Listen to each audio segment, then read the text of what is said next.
In Peru's Puira region sits the Nazca Desert, a 5,000 square mile mass of sand dunes adjacent to the Pacific Ocean. It sits next to the foothills of the mighty Andes mountain range and represents Peru's lowest geographical point.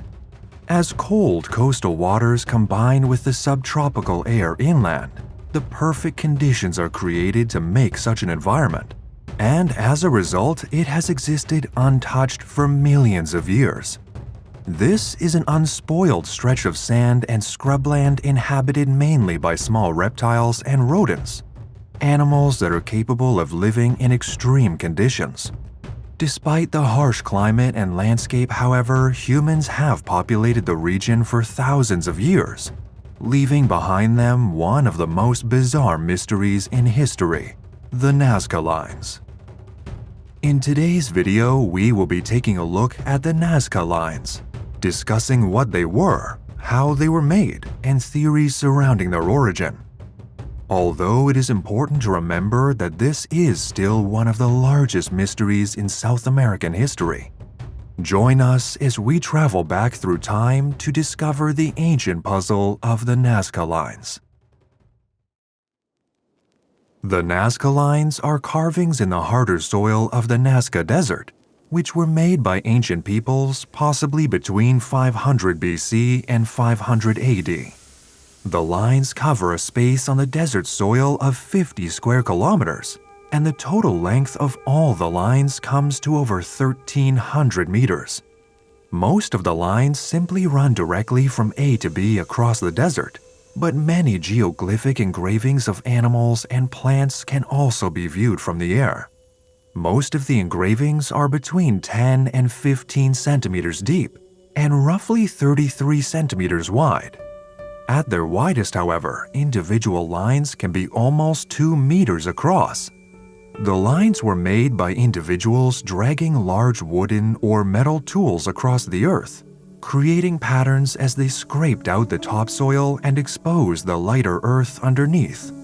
Along the way, all pebbles, plants, or natural debris was moved from the path of the lines to show undisturbed images etched into the soil forever. The Nazca Lines are split up into 2 different phases, each containing lines that were engraved at a similar time. We have the Paracas phase, thought to be produced by the Paracas culture of southern Peru between 500 BC to 200 BC. And we have the Nazca phase, thought to be produced by the succeeding Nazca culture between 200 BC to 500 AD. Many of the Nazca Lines can be seen from the tops of the surrounding Andes foothills, but more have been discovered in modern times with the advent of drone technology and flight. Most of the shapes have been constructed from one continuous line, which is massively impressive considering some of the individual patterns measure up to 370 meters across. The lines have been able to remain visible for so long due to the dry climate of the Nazca Desert, but occasionally change slightly when poor weather affects the region in rare circumstances, or from disruption from modern humans in the area. More than 70 of the Nazca Lines form the simple outlines of animals etched into the earth with carving tools. The animals in question are all native to the South American continent and would have been based upon sightings from the people who carved the lines. Amidst the lines can be seen birds such as hummingbirds, condors, herons, and pelicans. Mammals such as monkeys, dogs, cats, humans, and whales, as well as lizards, fish, arachnids, and more. There are also plenty of botanical petroglyphs which consist of depictions of trees and flowers. The Nazca Lines were first mentioned by Pedro Cieza de León, a Spanish conquistador who is known to have documented the landscape and culture of Peru in the mid-1500s. When he first saw them from the surrounding foothills, long before they could be seen as depictions of animals, he assumed them to be trail markers, perhaps pointing local people in the direction of settlements, hunting grounds, or other significant sites. They were later interpreted as the remains of ancient roads, before falling into the depths of historical obscurity for centuries to come. The significance of the lines was later realized by pilots operating in Peru throughout the 1920s, who were able to get a much better view of the shapes and pictures scraped into the earth from the air. From here, they were quick to gather the attention of archaeologists, who would attempt to decipher what they meant, how they got there, and when. Paul Kosok, an American historian, was the first to study the Nazca Lines in detail, which he did throughout the course of the 1940s while visiting Peru. He noted several features that could not have been down to coincidence, including the fact that many of the lines converged on the horizon of the Nazca Desert on the day of the winter solstice in Peru. Along with several other scientists, Kosok began to attempt to interpret the lines from a scientific standpoint. But nobody for absolute certainty has the answer to this day. Over the course of the next several decades, the lines were studied at length to attempt to determine why they were there in the first place. While the answer was never uncovered, we have been able to learn several things about how the lines came to be.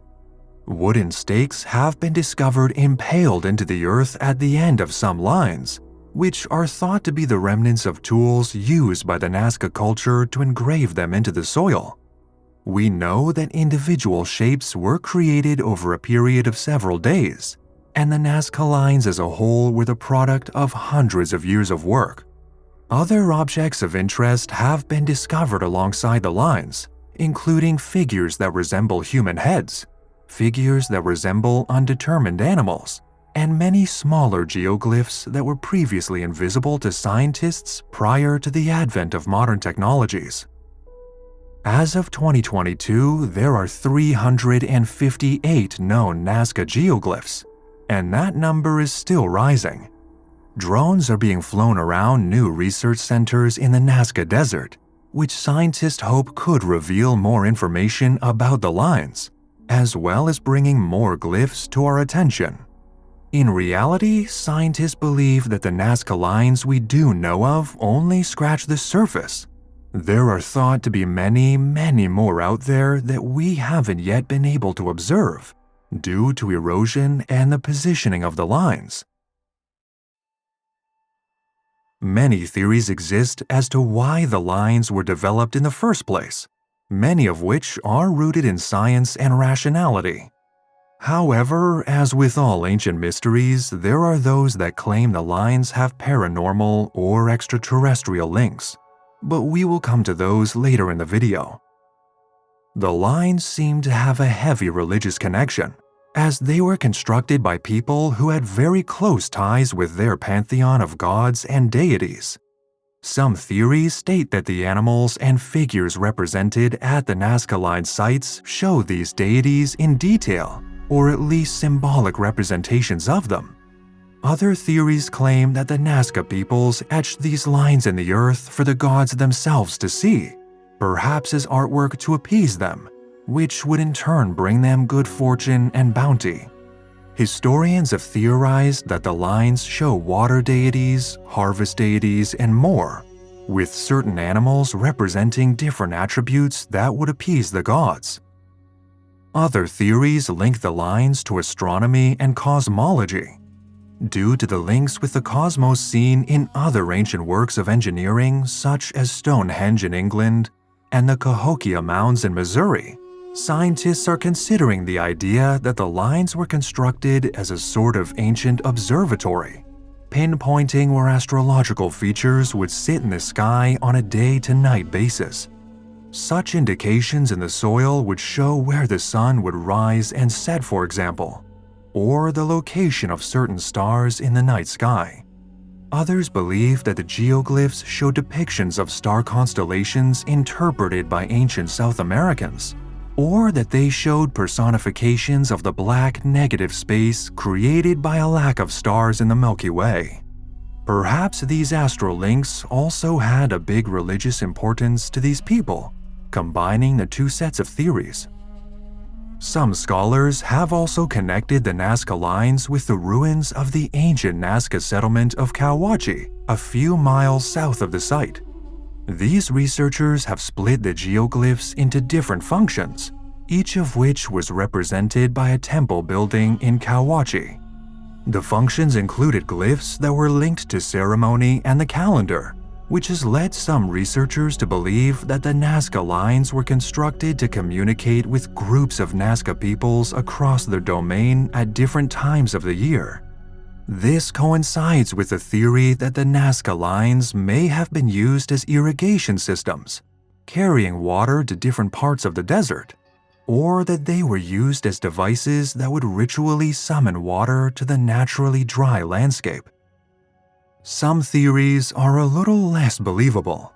Erich von Däniken, a Swiss writer for example, has theorized that the Nazca Lines, along with several other ancient landmarks and ruins, are connected to and were possibly made by ancient aliens who visited Earth, while we were still beginning to evolve and civilize. He believes that religions were the result of aliens visiting Earth, leading ancient people to view them as gods, forming cults and sects around them. He views the Nazca Lines in particular as landing sites for UFOs, with the direction of the lines instructing aliens how best to take off and land on Earth, likening the shape of some of the patterns in the soil to those laid out on airport runways. Däniken describes the aliens in question, reportedly based on a piece of Sanskrit literature, as human-like beings with golden, shimmering skins, who landed on Earth in ancient times before mining for local resources amidst the lands occupied by the Nazca peoples. The native humans were apparently so amazed by this encounter that they established their settlements close to where the aliens landed, worshipping them as gods for centuries to come. They would reportedly go on to make more geoglyphs in the soil to act as invitations for their gods to return to Earth. But alas, the aliens were never seen again. It goes without saying that this is not in line with modern science, and numerous reputable scientists have debunked Däniken's claims that aliens influenced the creation of the Nazca Lines. It is very clear that the lines could have been engraved with no aerial instruction or influence, and that they were made using basic tools available to the Nazca peoples at the time, some of which are even left behind at the site. As it stands, these claims are little more than disrespectful misinformation that fail to credit the capabilities of the people who actually constructed these impressive works of ancient wonder. Unfortunately, the Nazca Lines could be destroyed from the soil of the Peruvian desert before we even have the chance to uncover their story. Pollution caused by deforestation in Peru, as well as the erosion brought about by human machinery at the site, has begun to cause some of the lines to fade. Excess rainfall as a result of climate change threatens to wash away the lines altogether. Remember that the line's very existence relies upon the aridity and windless conditions of the desert they are located in. Another problem can be seen in the form of squatters that have begun to occupy the land containing the Nazca Lines. As the squatters live and walk over the site, the lines begin to fade, which is only furthered when they build on the land and let their livestock graze there. Charity rallies, off-road races, and quarrying work has also begun to erode sections of the lines, which, while resulting in heavy fines to those responsible, is all contributing to the loss of a hugely important cultural site. That being said, we are learning more about the lines all the time. The responsible research work carried out in the Nazca Desert is helping modern scientists reveal more glyphs and Nazca artifacts, which in turn will hopefully be able to tell us more about why these lines were created in the first place. Whether they have religious, astrological, or technological significance is still up to debate. But one thing is certain: the lines remain an impressive wonder of the ancient world.